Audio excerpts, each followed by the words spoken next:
Hello everybody, it's Nigel here from Nigel's Modelling Bench. If you're new to my channel, please hit the subscribe down below here. Or is it down there? I can't remember, it's always backwards when you're filming like this. But yeah, if you haven't already subscribed, please subscribe, hit the notifications bell, and you will get notified of when I'm putting any new videos up. So if you're new to my channel, then welcome aboard. If you're not new to my channel, welcome back. So, I'm going to start by saying, no, you are not going crazy. You have seen this done before. And this is basically part one, or pack one, of the Hachette 1/32 scale Lancaster Dambuster BIII bomber. The way this works, I have actually already bought part one, or pack one. In fact, I've bought them all up to pack 6. And since I've done that, Hachette have agreed to sponsor a build and supply me with the kit so that I can build it on the channel. They've also agreed that I can make any changes and modifications that I want to do, which is absolutely brilliant and wonderful of them. So that way, what we can do is, rather than just build the model as it comes out of the pack, which we will do, I will also show you how to change things around a little bit. Just not seriously change things around and complicate stuff and scratch build and everything. Just things like not gluing parts on at certain points in the build because they're going to be very vulnerable to being broken off. Changing colours of stuff because there are many opinions about different colours that Lancasters were, interiors and everything at different periods of the war. And pretty much every publication out there, even the fantastic Dambuster book, it includes the nose area being painted black. Well, we know that in May 43 the nose area of these aircraft were green, and I have photographic evidence to prove it. So I'm going to paint this green, and I'll show you how I do that, and we'll basically do everything. Now, if you want to build this directly from the pack, you can. There is absolutely nothing wrong with doing that, and you will end up with a beautiful model. But I'm just going to show you how to take it that extra little step if you want to just go a little bit more accurate. As I say, I've already done up to part 6, so I know that this is absolutely a lovely model. In some respects, it has better detail than some of the 32nd scale kits already out there. It has a lot of detail in it. It is very nice indeed from what I've seen up to now. But again, you know, Pilot Seat could do a couple of little modifications just to improve it. And I'll show you all that as well. We'll do it all on camera. So, an introduction. If you want to get this, if you have a look at this screen that I'm going to put up now, on the bottom right of that corner, on the bottom right corner of that screen, you can scan that with your phone and that'll take you straight to the Hachette website. Or across the bottom of there, you've got hachettepartworks.com/Lancaster. And that will also take you to this series that you can subscribe to. So if you haven't got any of these yet, you can subscribe from part 1, and you will get in your package, in your first package, you will get part 1, which as you can see has electric motors and bits of the fuselage and prop blades and propeller and everything. We're going to build this up now, and I'll show you how that all goes together. You will also get, free of charge, you'll get part 2. Okay, part 2 has the complete nose turret in, which is very nice indeed. It's a very nice assembly, and we'll either do that in this video or we'll do it in another one next week. I think we'll probably do that next week, part 2. But if you want to see it, you can go back and see I've already done it. And then if you order this online, you subscribe, you will also get free with your first pack this metal. It's actually metal, it's not cardboard, and it's like a tin poster that goes on the wall. It's got holes in each corner so you can screw it to the wall, and it says "After Me the Flood," and that's 617 Squadron there, and you can see the beautiful image there of the Lancaster having just dropped its bomb. So this little lot here, the first part and the second part and the tin poster, you can get all that for £1.99, which is quite amazing. You pay for part 1, which is £1.99, and then part 2 is free because you get the next part free when you subscribe, and then obviously the poster is free as well for you subscribing online.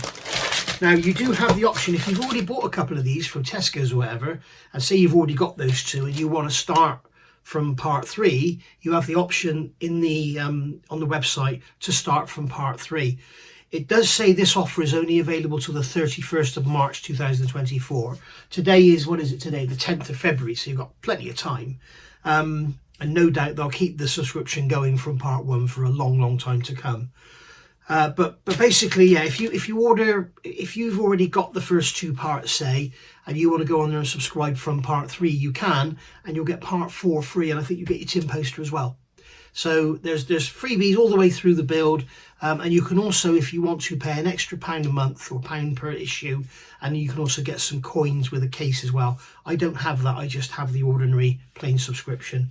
Whether I get the gifts or not, I don't know, because as I say, Hachette have kindly sponsored this build, so they are providing all of these parts for me to do. The ones you've seen me do previously, I've paid for myself.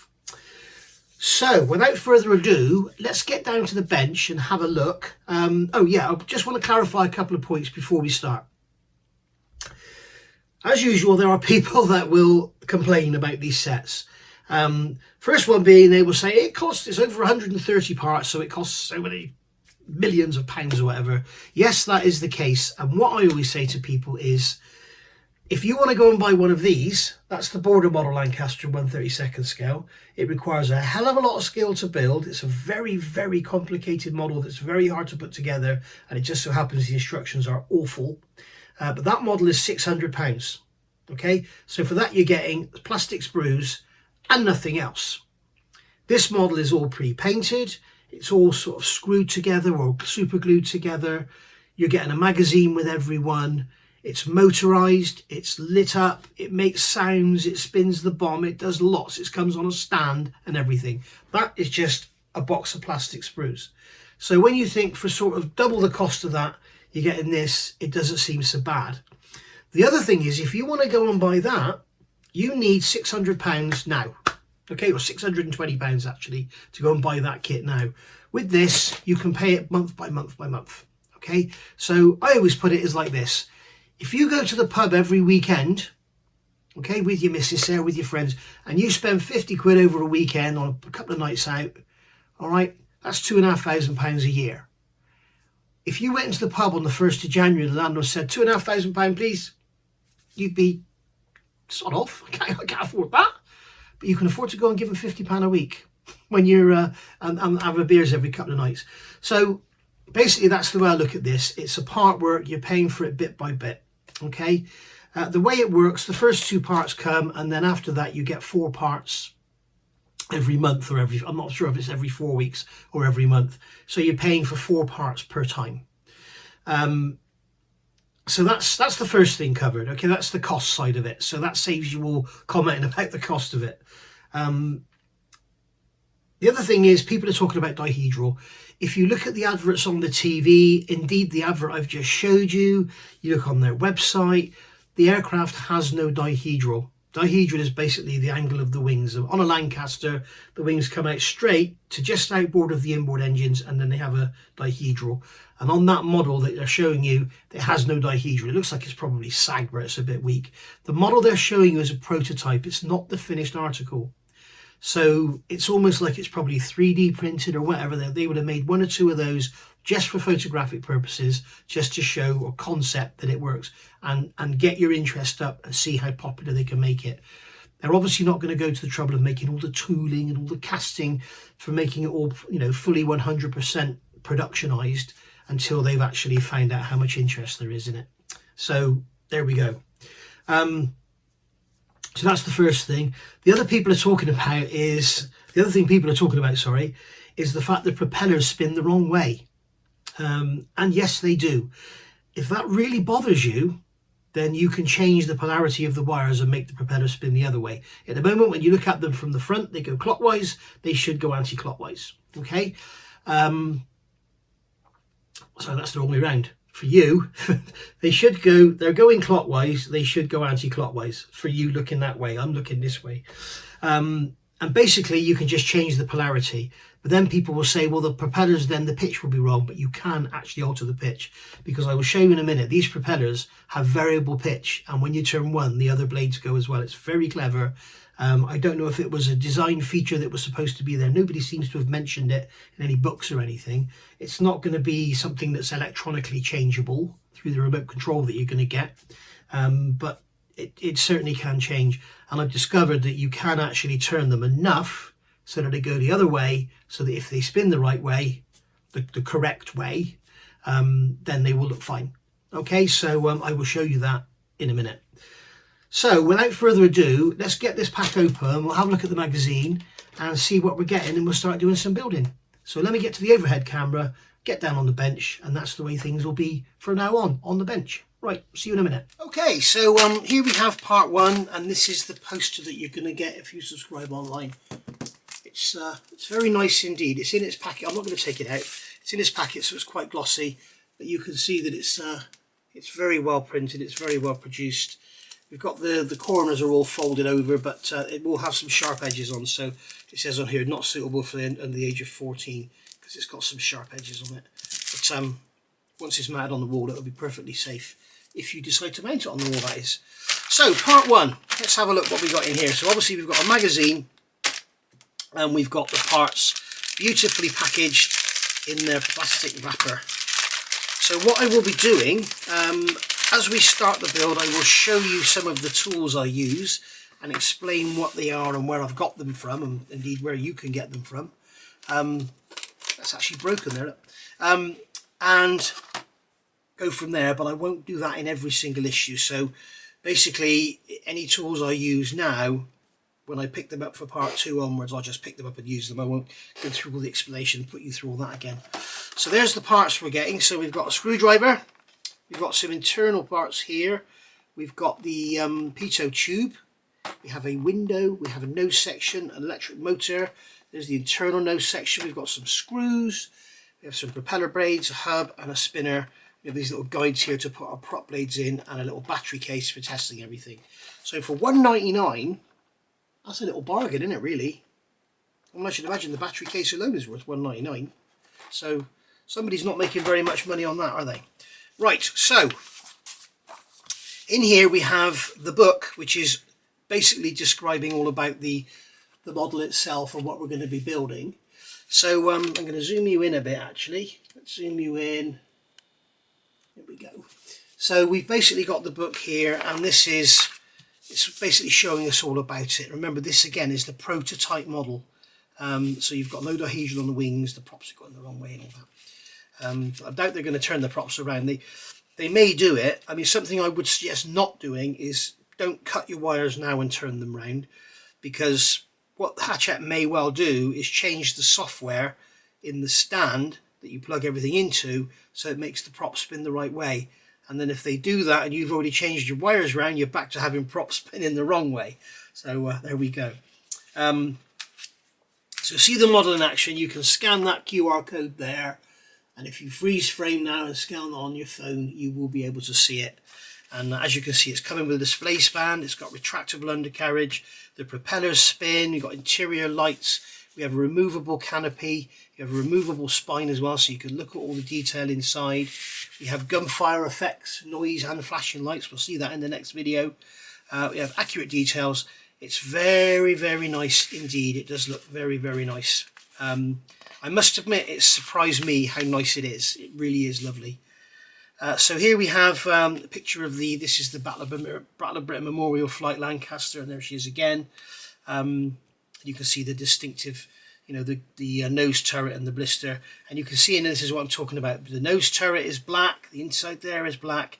That wasn't done until very late 43, and then they went over and actually repainted some aircraft in the nose, just overpainted them black to make it darker in there.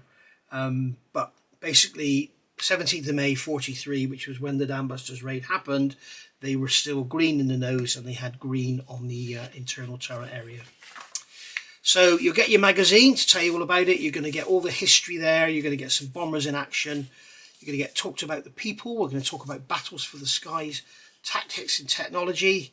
All very interesting stuff. I must admit, I am a Lancaster nut. I've got models coming out of my ears, and I've got books on the subject coming out of my ears, and there are pictures in these magazines that I haven't seen before, so it's very nice to have.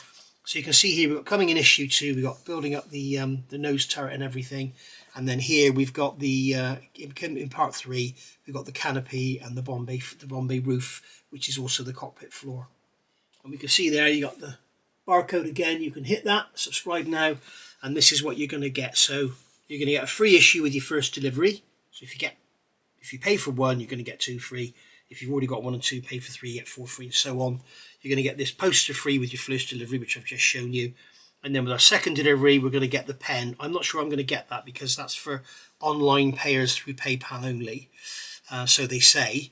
We're going to get a binder with the third delivery. You notice all the magazines have these wire loops on them. That's handy, so you can put them in a binder. And they are very much worth keeping because, as I say, there's some information in there that's really valuable. And then with your fifth delivery, you're going to get this lovely little 1/44 scale model on a stand, which looks very nice indeed. And at 1/44 scale, the wingspan's going to be about that. It's going to be about 11 inches sort of thing. So it's going to be a very nice little model to display on your desk at work or whatever. So there we are. So that's that's what you're getting. And then here is the first magazine. I hope we don't have any glossiness going on. It's filming magazines and books and stuff is a bit of a pain. So here we've got the Lancaster bomber. So in here we're getting Build Your Model, History and Legacy, People of the Skies, Tactics and Technology. And we'll go through that now. And here you can see how the final model looks on its stand with the dam and everything there. It's lovely. Okay. So as I say, there's no dihedral in the wings. There will be dihedral on the finished product or on the model you're buying. So here you can see we've got our parts. So the best thing to do is get your parts in their tray, go through and make sure you've got everything. If there's anything missing, damaged, whatever, contact Hachette and they'll sort you out. And here you've got, which is really nice, get all the way through this build, every single part has got a description. So, you know, if you don't know this O1M here, if you don't know what that is, it's a pitot tube head. You know, it's really good. And as you go forward, it's telling you what each panel is, every control panel and everything. Really nice. So O11 is, sorry, O1I, not O11, O1I is the electrical distribution box. Okay, so an O1L is upper switch box. So that's going to go in the upper side of the fuselage for the navigator. So here we've got all our instructions. I won't go through this now because we'll go through that in a minute when we do the build. You can see we've got all that there and it's telling us we can test. So Lancaster B3. Basically, the Lancaster B3, there are rumours about, you can tell a B3 by its paddle propellers. You can see here, these are paddle propellers. This model has needle propellers, which are correct. And hopefully I can show you the difference. You can see this propeller has like a point to its tip, and this is radiused on the end. This is called a paddle, and that's called a needle. The paddle and the needle is nothing to do with being a B1 or a B3. Okay, you can have B3s with or without. You can have B1s with or without. The B3 was basically identical to a B1, but it had the American-built Packard engines. So I think they were the Mark 24. I can't remember, and the B1s had the Mark 20. And as you know, one of the problems with the Lancaster that everybody was against, that they were fighting against, was the availability of Merlin engines.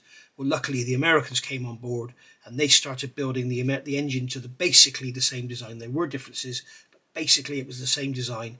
I think it was more powerful, and they went from there. So the B3 had the American engines. It's telling you all that down here.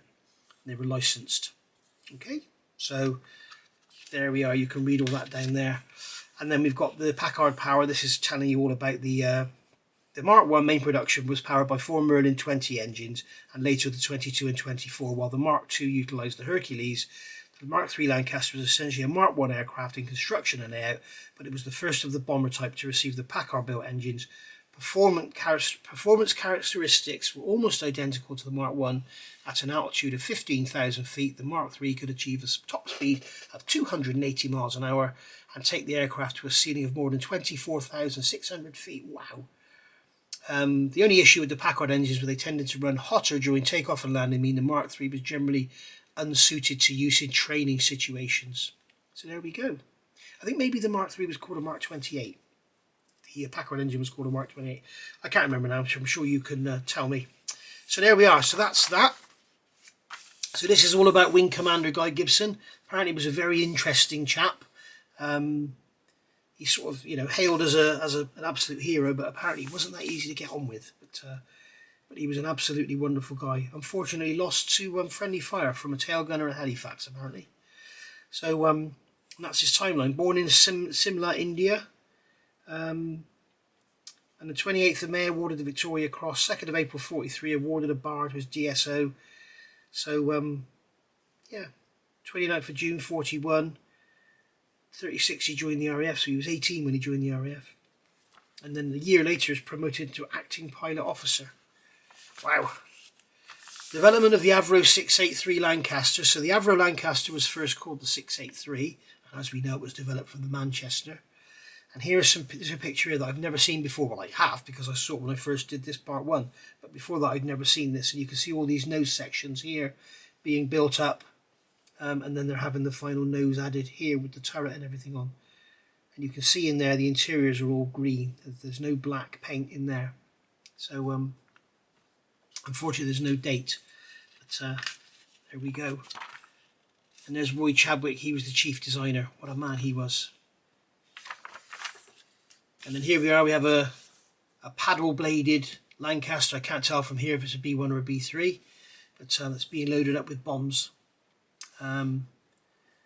Doubling from the 2 to 4 motors meant an increase in the Manchester's maximum bomb load from 10,350 pounds, which was 4,705 kilos, to an average of 14,000 pounds, which was 6,364 kilos. So quite a big bomb carrying capacity. Said to be the best bomber of World War II. Arthur Bomber Harris has said there the Lancaster surpassed all other types of heavy bomber. So there we go. So get yourself this. Lots of interesting reading in there. And you can see on the back here what we're going to be talking about in part 2 and all the parts we've got. So let's get this open again. And the first thing we're going to do is check our parts. So here we have the plastic tray. And I'm going to use this scalpel. This is a Swan Morton scalpel with a number 10A blade. You can see on there the 10A.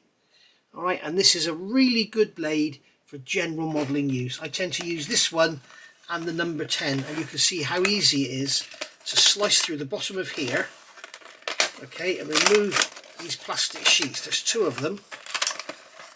There's 2 plastic trays here, an upper and a lower. So we just take that away, and then we can take our cardboard and use it as a background for a photograph, because you've got some nice clouds, or we can put it in the recycling. And then because we've cut through the bottom, we can now remove the upper and the lower tray like so.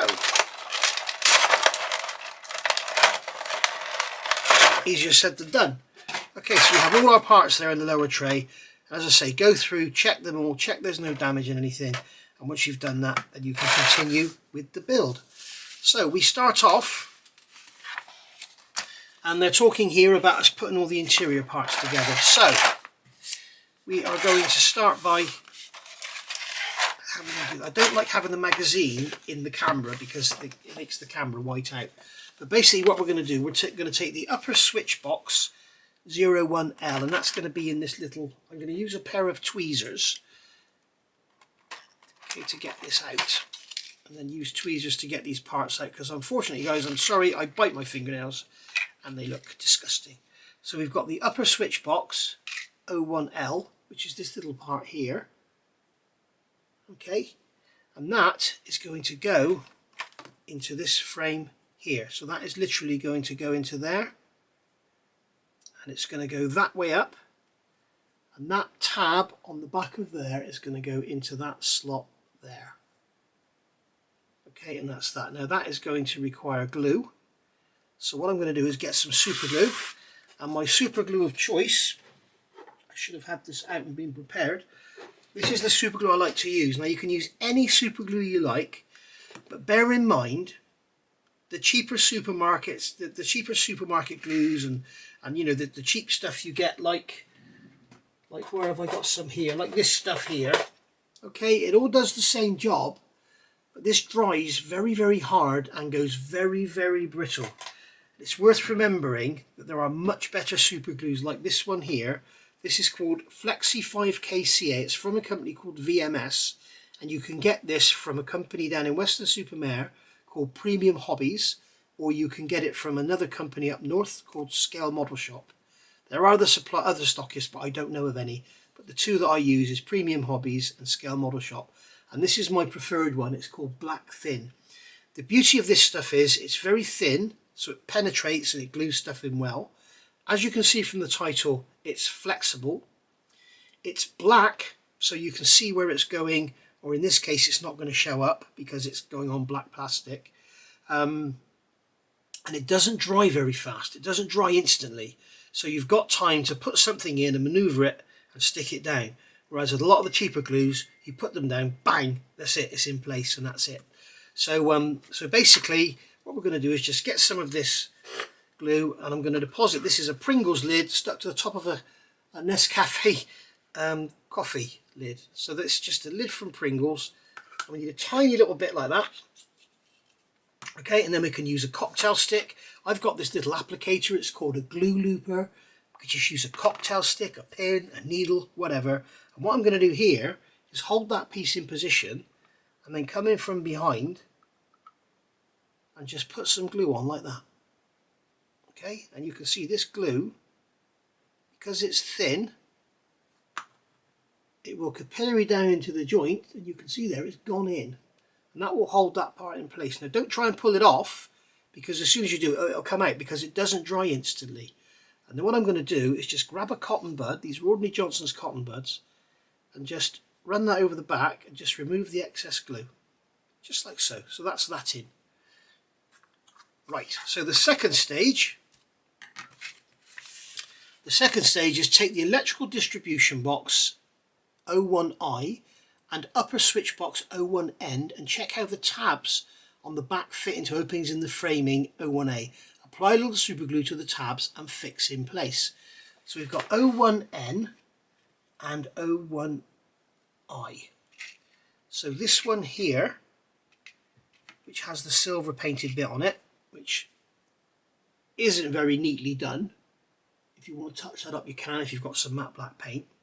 So this one here, 01I, is going to go that way up.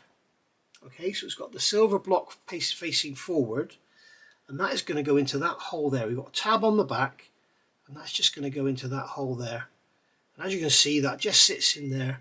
And once again, we'll take some of our super glue on the applicator and just put it down in and let it capillary in. Okay, and that will go into there, it'll soak in, it'll capillary in, not soak in. Okay, and that's that glued in place. And then we can take our cotton bud, once it's all gone in, and just wipe the excess away. There we go. So that will stay in there now. And then it's telling us 01N, which is this one here with the little box to the left. This is all the bomb aimer's equipment here. This is all sitting in the nose. And that one has got a tab on there, and that one is going to go into that hole there down below. And as I said to you before, you can see how detailed this model is. Now, what you can do, if you're using tube glue, okay, you can see that's still not stuck in place because, as I say, this glue doesn't dry instantly. What you can do if you want to is put the glue on first. Okay, you can put the glue on there, and then when you put this piece in place, it will stick in place. Okay, but what I'm going to do is turn it over, and I'm going to put some glue on the back because that's the way I like to do it. Let the glue capillary in. You can't use model glue on this apparently because a lot of it is ABS. So ordinary plastic cement won't generally work with ABS. Some of them do, but generally they don't. So you can see now that's all fitted in there nicely. Okay. Now I've gone on and done this all black because this one is going to be built out of the box as it should be. Whereas as we move forward I'll be using green parts. And then you've got this image here in the instructions, and that shows you how it all goes together. Okay, so you can see how it's all gone together there in that image. So now we're going to take this fuselage half,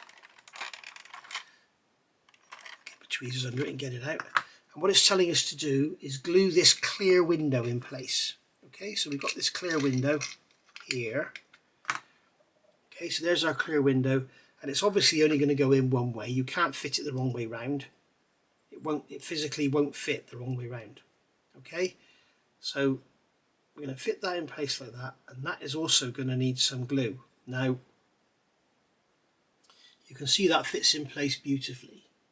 All right. Now a little tip I always do with clear parts, and you might have seen me do this before. Yeah, that's going to need, it does sort of stay there, but it's going to need some glue. Now they're telling you to use super glue. Be very, very careful using super glue near clear parts. It will make them fog.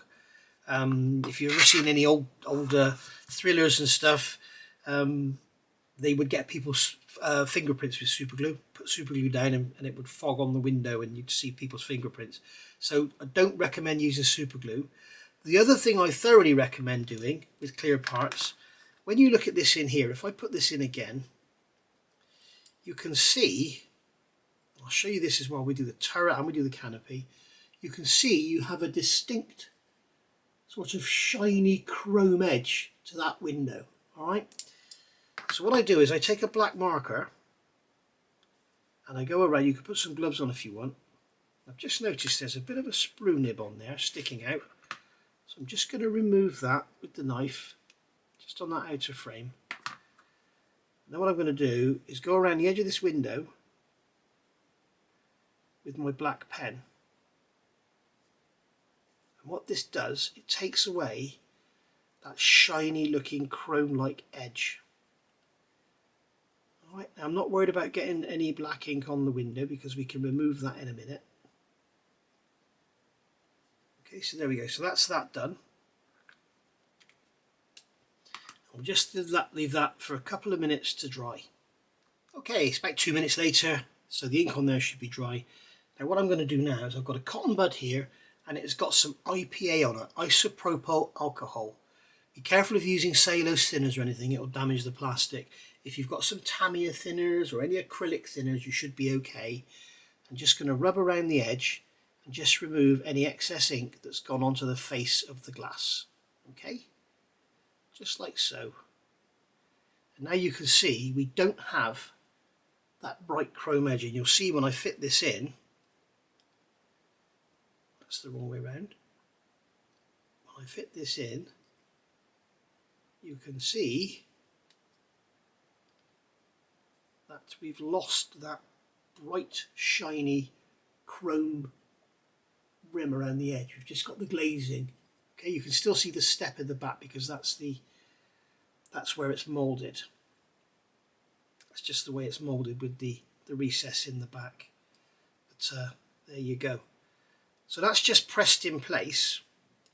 Now, as I say, what they're telling you to do is use super glue. I wouldn't recommend that. I would recommend this one. Where is it? Here it is. There's two you can use. There's this one here, which is micro crystal clear, or this one here, which is called MIG Ammo Ultra Glue. You'll find this on Amazon, whatever. It's absolutely brilliant. It's like a very high quality white glue. Okay, it's very, very good. And what I'm going to do is take a cocktail stick, again unprepared, take a cocktail stick, take a drop of this glue, and I'm just going to put that over those holes. And that will, again, that will capillary down around the edges of those holes, and it will glue that window in firmly. Okay. Failing that, what you can do is put some glue in first. There we go, just put a drop on there. You can put some glue in first and then put the window in and go from there. But there we are. So you can see what I've done there. I've just literally put a couple of drops in. All right, and we'll let that capillary down in and just for a few seconds, and then remove the excess, just like so. And the beauty of this stuff is it won't fog your plastic and it dries dead clear, so you won't see any even if you get it on your glazing. And that's gone in there. Now if you want to do it more thoroughly, more solidly, so you've got a guaranteed better fit, what you can do, as I say, is come along,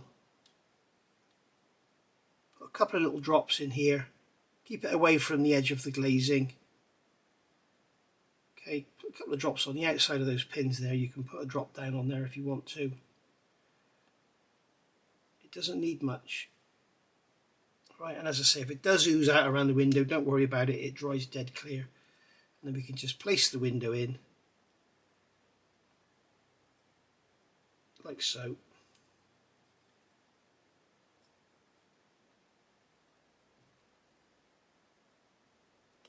There we are. Didn't want to go in then, did it? So there we are. So that's pushed in now, and again we can come in with our cotton bud and just remove any excess glue that's oozed out. Just push down on it. There we go. That will dry absolutely solidly in there. And the other end has the IPA in it. We just give it another quick wipe on here just to make sure we've got rid of all the ink.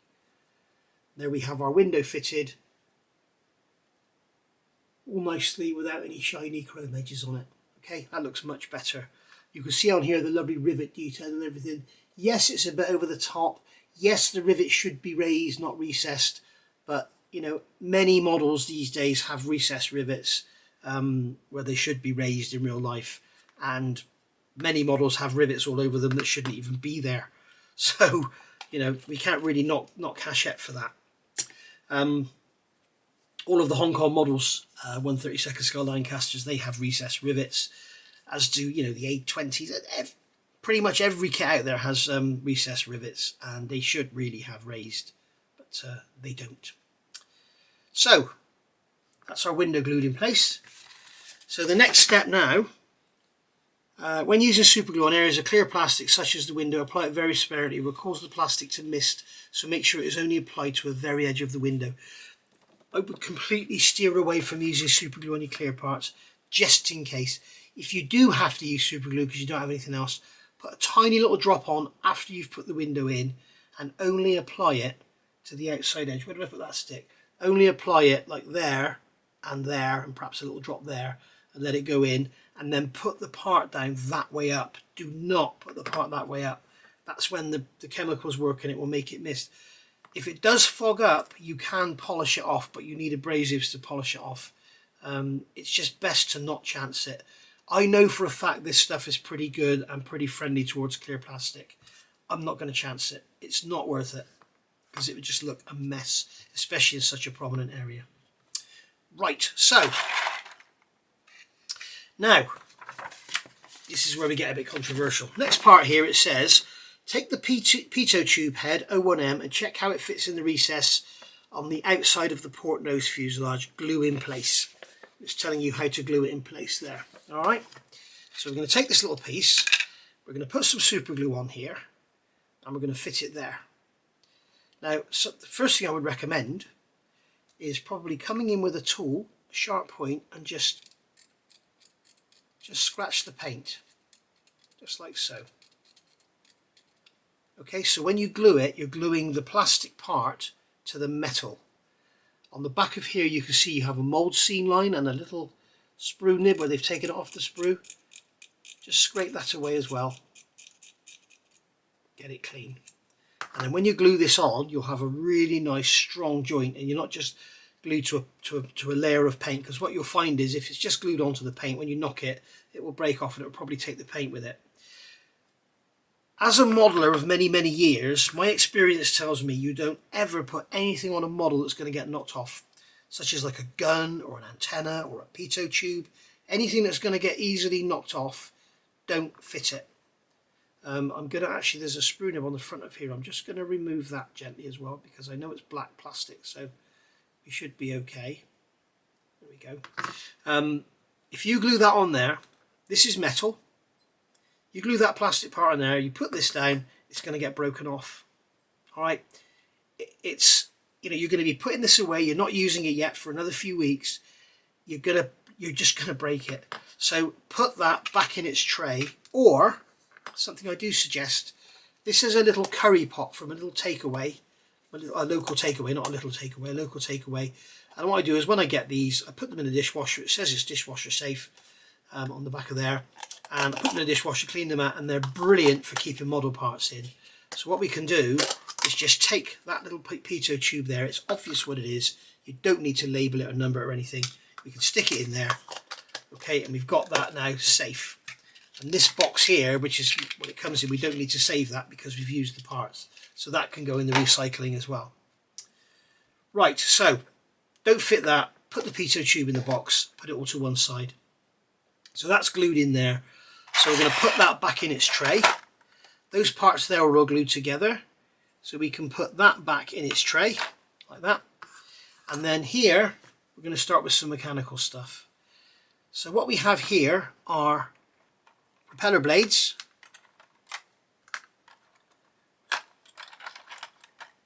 Okay, so you have 3 propeller blades. And we have these little pieces here. And these are little jigs to help us build the propeller. And what these will do, you must be careful not to slide them on too tightly. On this propeller, if I pull this off, you can see it better. You can see on the end of here, in fact I'm going to put the light on because we're not looking at books. You can see on the end of here, there is a little square bump, okay, and it's not on the other side. Make sure that square bump is facing upwards, all right? So I'm just going to put that back on there like that. Make sure that you don't need to take that bush off. In fact, I wouldn't recommend it. It doesn't fall off. You don't need to take it off. I just took it off to show it so it's clearer to you. So with that like that, make sure that bump is facing upwards and push that in. Don't push it in too tight. You may well scratch the yellow paint. So again, you've got the bump there. Make sure the bump is upwards. We're going to push that in there like so. And then again for the 3rd time, bump is upwards. Push that in there like so. So now we've got all 3 propeller blades all sat there with the bumps facing upwards. Okay. What we're going to do now is take our back plate, which is here. You can see this is painted interior green, which is correct, and the center part is silver, which is correct. So you're not going to see this because it's all going to be covered by the spinner. And what we're going to do is take this and we're going to drop these blades in. Literally, just drop them in. Now you can see in the bottom of there is a gear. I don't know if that gear, yes it will. There's a gear, make sure it doesn't fall out. There's the gear, whoops. There's the gear, I'll put it in my hand like that. And you can see it's got teeth on it. Okay, so that there goes in the bottom of there, just like so. And it has the teeth facing up. And then these propeller blades are going to go into there with that lump facing upwards. So the way to do it is to place this down on the bench and place those jigs down on the bench. Okay, and they will keep everything even.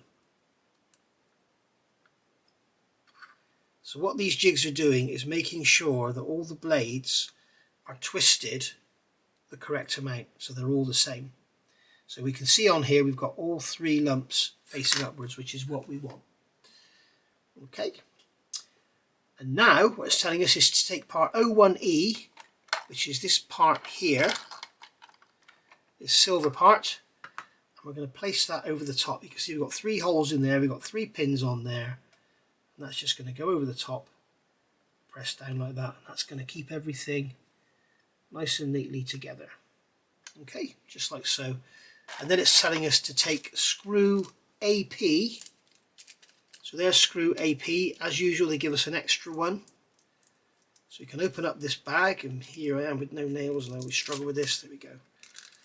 So we take one out, we've got 2 there, and then we can put that one, spare one, in its packet so it's labelled AP, put it in our curry pot like that, and then use the screwdriver supplied, which I don't believe is magnetic. No, it's not. Or you can use a cheaply available screwdriver. This is from a cheap set, which is magnetic. It makes life a lot easier. And this is just going into plastic. So we're just going to put that screw in the center and just drive it in. I'm going to be careful not to over tighten it. So what we're going to do, whoops, we're going to turn the screw until it stops. What we don't want to go doing is graunching it up. Now it's stopped there, so just give it a tiny little nub, and that's it, job done. And we can take those bits off of there. And now we've got our propeller together. And as I told you before, we've got variable pitch. So we can turn that. We can turn that, and the others will go as well. Okay, so it all works very, very well. Now, if you remember, well, I'll show you this in a bit. I'll show you afterwards. Actually, I won't show you now. Right, so these here. Okay, put these in your box because they may not give you them again, so keep them for spares. So we're going over the page now. It's telling us now to fit the propeller dome. Okay, so this piece here, where's my tweezers? This piece here, this silver dome, is literally going to push on. It doesn't need any glue. It's just going to push into there like so, like that. Okay, and that's covering up that screw. So if you want to show your model with the propeller dome exposed, you can. Next, we're going to fit the spinner. So the spinner, I'm going to put my finger on the back of the plastic and push it up like that. Okay, I'm not going to pick it up with tweezers. Now, this is made of metal. So what they're asking us to do now is fit this spinner with 3 screws AM. Okay, so we're going to fit the screws AM. AM, the M means they're metal. It means they're going into metal. So what some people do is just put a drop of oil on there and screw them in, which is absolutely fine. Now we only need 3 of these, we don't need 4. So we're going to put 1 back in the packet, put the packet back in our takeaway tub, just like so. So we have 3 screws there, okay? And as I say, they're going into metal. Now what some people do, they will actually put a drop of oil on there and screw them in. What I like to do, I'm a Rolls-Royce time-served engineer, I like to tap threads. If I'm putting a screw into metal and it has a thread on, not a self-tapping thread, I like to tap a thread so it becomes like a nut, if you like. So what I'm going to do is measure this. I'm going to use this digital caliper and I'm going to measure the diameter of this, and I can see that it's 2 millimeters. Okay, so modern days, pretty much 99.9% guarantee that is going to be an M2 thread. So here I have a cheap tap and die set. You can get these on Amazon, eBay, anywhere. Look around. You don't need anything expensive. You don't even need to die. You just get the dies. I mean, you could just get the taps. And in here we have loads of taps and dies. And you can take the cover off. Okay, take the cover off. Put that to one side. Lift out this plastic bar, and you can see here we've got M2.2, and here's M2 here. Now, if you look in the taps, they have a taper tap and a bottoming tap. Now you can see here, this one on the right, it has a taper. So it's designed for starting threads. But the trouble is here we have a blind hole, so that's not going to do anything. So we're going to use this one. Okay, we're going to use the bottoming tap. So we'll put all that to one side. What you can do is put these blocks here in there and use that as your tap wrench. We don't need that kind of effort, so you can just take a simple chuck like this, okay, or you use something like this, like a David Union pin vise, okay. You can get these more cheaply and readily available, so I'm going to use this for now. We've got collets in the end of there, so we can just put that in there, tighten that up, okay, good and tight, and then we can just basically place that in that hole and just cut a thread. Okay, so the correct way is go forwards half a turn, or a turn, come back half a turn. This is very soft metal, so you don't need to worry about it being all, you know, proper, like you're cutting threads in something hard.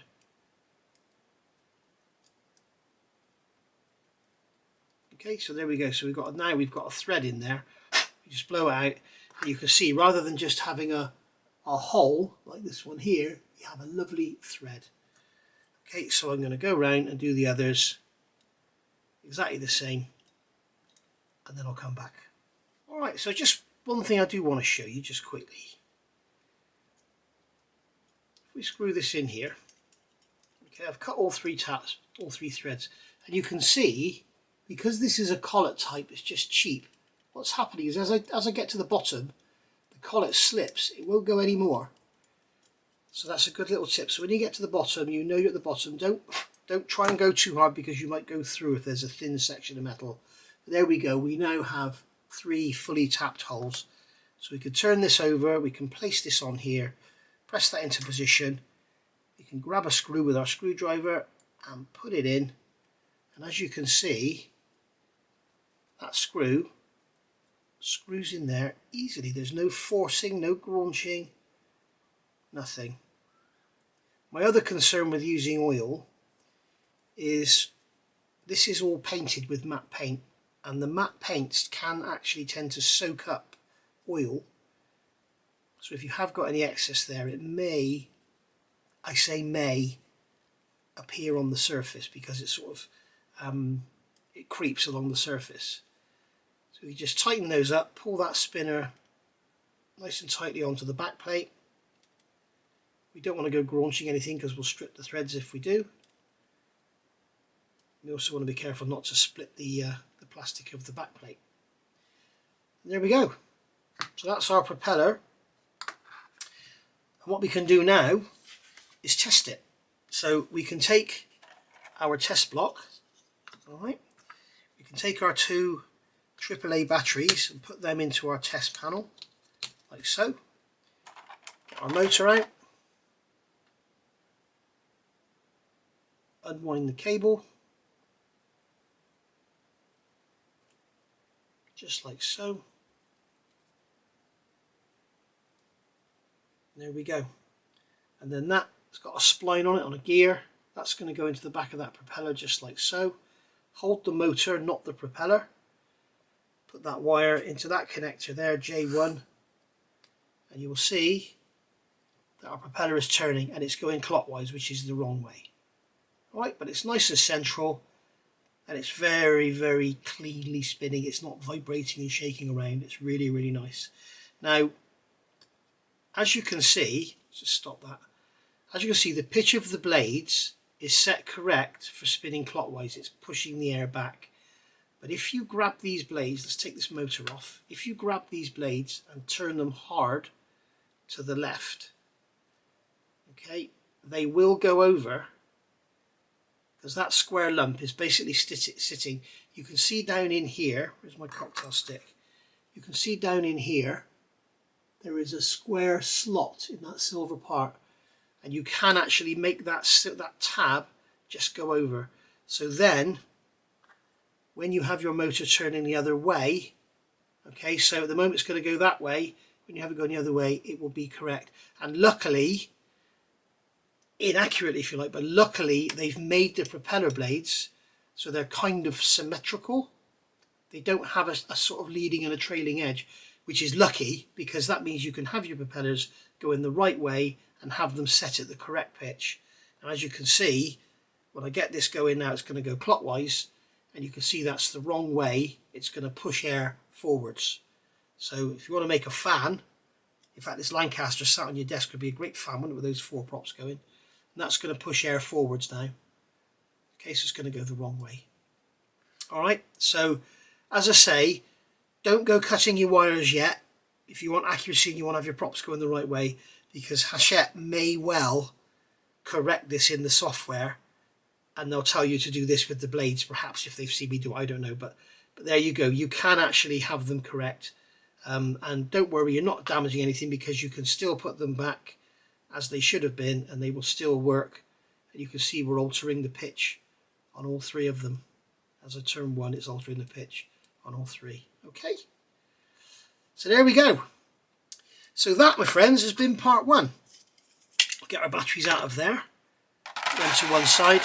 So there's part one. We've got our battery holder, we've got our propeller, we've got our motor, we've got our nose built up here with our window in there. You can see that glue is already drying clear. And then we've got our interior section there with our panels in. If you want to get some matte black paint and go around and touch that in, you can. And that is basically, when we're done, that is going to fit into there like so. I don't think they tell us. No, they don't. They don't have us fit that yet. I don't know why. But that's basically going to go into there, as you can see. Now, something I have just noticed, that window stayed in quite well on its own. Didn't really need gluing. If yours is the same and it's a nice tight fit, it's worth noticing there's a hole there. So something's going to go in. That's going to hold that window in place. And also this frame is holding that window in place. So if you don't want to glue it, I don't think you need to. So there we are. One other thing you might want to do to improve the look, get yourself a piece of masking tape, cut it so it's the same shape as the window, put it on and then paint that area there black. You might want to go with a bit of filler and sand it down and get rid of that line around there. It's up to you. You're not really going to see it very easily when you look in because it's on the angle there. But anyway, there we go. So there's the build with a few little additional tips that you sort of get from experience with model making. And as I said, it's just a few little simple tips I'm going to give you along the way of glues to use, glues not to use, cleaning up this, cleaning up that, removing paint, stuff like that, and not fitting silly parts. So that's all it's going to be. It's not going to be really complex. So if you want to go and get yourself one of these, build it along with me, please do, because it's going to be a very enjoyable little build. It's going to be a lot of fun. Because as I say, it's all pre-painted, it's all ready to go. I'm going to be repainting some bits, you don't have to. And I will see you next week for part 2. So in that part, we're going to build up the turret. I don't know if I'm going to do this weekly or whatever, but I'm just saying next week, because today for me is Saturday. I don't know what day it is for you when this goes out. So there we are.